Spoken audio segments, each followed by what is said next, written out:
Hi friends and relatives, இந்த வீடியோல முருங்கைக்கீரை குழம்பு எப்படி பண்ணலாம்ங்கறத பார்க்கலாம். இதுக்கு வந்து நம்ம தேவையான அளவு துவரம் பருப்பு எடுத்துக்கணும். சாம்பாருக்கு போடுறோம்ல அந்த பருப்பு. அப்புறம் பச்சரிசி கொஞ்சம், கம்பு கொஞ்சம். நீங்க பச்சரிசி கம்பெல்லாம் வந்து தேவைனா ஆட் பண்ணிக்கோங்க. இல்லனா வந்து வெறும் துவரம் பருப்பு மட்டும் எடுத்துக்கலாம். ஏனா அதுவும் வந்து ஒரு டேஸ்ட் கொடுக்கும், நல்லா இருக்கும். ஏனா அந்த காலத்துல அந்த மாதிரி தான் செஞ்சிருக்காங்க. இந்த மெத்தட் எனக்கு தெரியும்ங்கிறதுனால நான் இதை அப்படியே ஃபாலோ பண்ணுறேன். இப்போ நம்ம இதெல்லாம் கழுவிட்டு நல்லா ஒரு 1/2 hour ஊற வச்சிடலாம். இது ஊறிட்டு இருக்கும்போது நம்ம இந்த மாதிரி கீரையை வந்து நல்லா ஆஞ்சி எடுத்துக்கலாம். முருங்கைக்கீரை இப்போ வந்து மழையே இல்லாமல் அப்படியே புழுதி படிஞ்சு போய் இருந்துச்சு. நல்லா கழுவிட்டேன், நல்லா அலசிட்டு நம்ம உருவுறோம். இது உருவும் போது கொஞ்சம் வந்து ஏன்னா நம்ம கீரையை வந்து நம்ம இந்த கீரையை உருவிட்டு அலசனோம்னா நல்லாயிருக்கும். இந்த மாதிரி பழுப்பு கீரைலாம் இருக்கக்கூடாது, அதெல்லாம் எடுத்துடணும். இப்போ நம்ம கீரை எல்லாம் வந்து நல்லா ஆஞ்சி எடுத்தாச்சு. இப்போ இதுவும் வந்து நல்லா ஊறிடுச்சு. இதை நல்லா மிக்சியில் போட்டு இதோடு நம்ம என்னென்ன சேர்த்துக்கணுன்னா கொஞ்சமாக காரத்துக்கு தகுந்த மாதிரி வரமிளகாய், அப்புறம் 1 ஸ்பூன் வந்து கொத்தமல்லி விதை, இதெல்லாம் சேர்த்து நல்லா வந்து இந்த பதத்துக்கு அரைச்சிக்கணும். இந்த அளவுக்கு நல்லா அரைச்சி எடுத்துக்கணும். அவ்வளோதாங்க. இதை அப்படியே கரைச்சி ஒரு கடாயில் ஊற்றி லைட்டாக வந்து கொதிக்கிற சமயத்தில் வந்து கீரையை போட்டு இறக்க வேண்டிதான். இதை பெருசாக எதையும் வதக்க தேவையில்ல. இதோட கொஞ்சம் வந்து சின்ன வெங்காயம் கட் பண்ணி போடணும். நான் பெரிய வெங்காயம் தான் கட் பண்ணி போட்டிருக்கேன். சின்ன வெங்காயம் போட்டால் நல்லா டேஸ்ட்டாக இருக்கும். இதே மாதிரி ட்ரை பண்ணி பாருங்கள், நல்லாயிருக்கும். அப்புறம் மஞ்சள் பொடி, கல்லுப்பு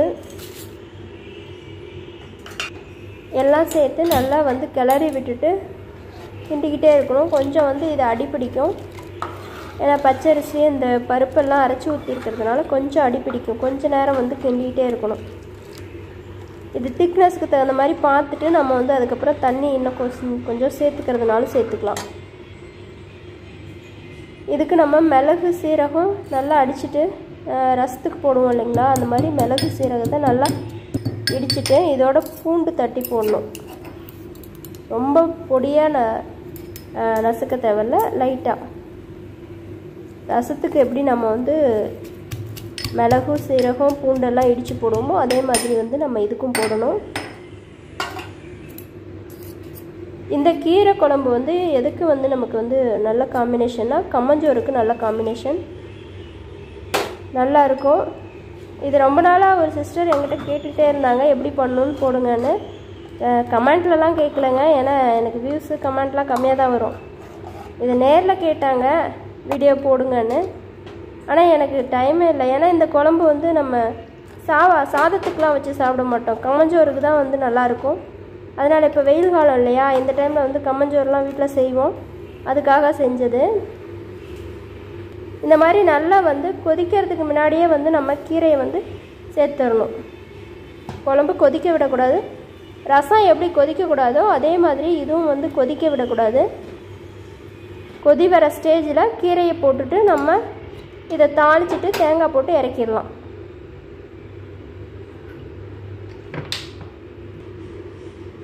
இது தேங்காய்.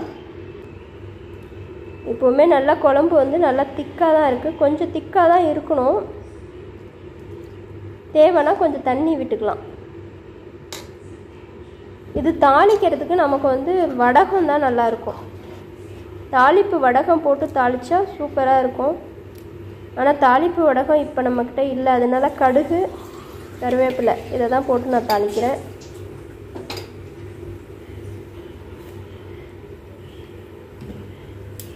இந்த மாதிரி கொதிக்கிறதுக்கு முன்னாடியே ஆஃப் பண்ணிடணும். கொதிக்கிறதுக்கு முன்னாடியே கீரை போடணும். கீரை போட்டு கொதிக்க விடக்கூடாது, அப்படியே வந்து ஆஃப் பண்ணணும். கொதிக்கிற ஸ்டேஜில் ஆஃப் பண்ணிடணும். ஆஃப் பண்ணிவிட்டு நம்ம இந்த மாதிரி தாளித்து கொட்டிட்டு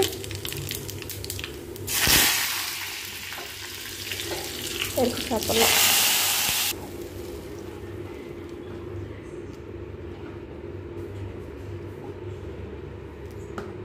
அவ்வளோதான், நம்மளுடைய முருங்கைக்கீரை குழம்பு ரெடியாக இருக்குது. இதுக்கு கம்மஞ்சோறும் ரெடியாக இருக்குது, சூப்பராக இருக்கும். இதே மாதிரி ட்ரை பண்ணி பாருங்கள். ஓகே, வீடியோ வாட்ச் பண்ணதுக்கு தேங்க்யூ.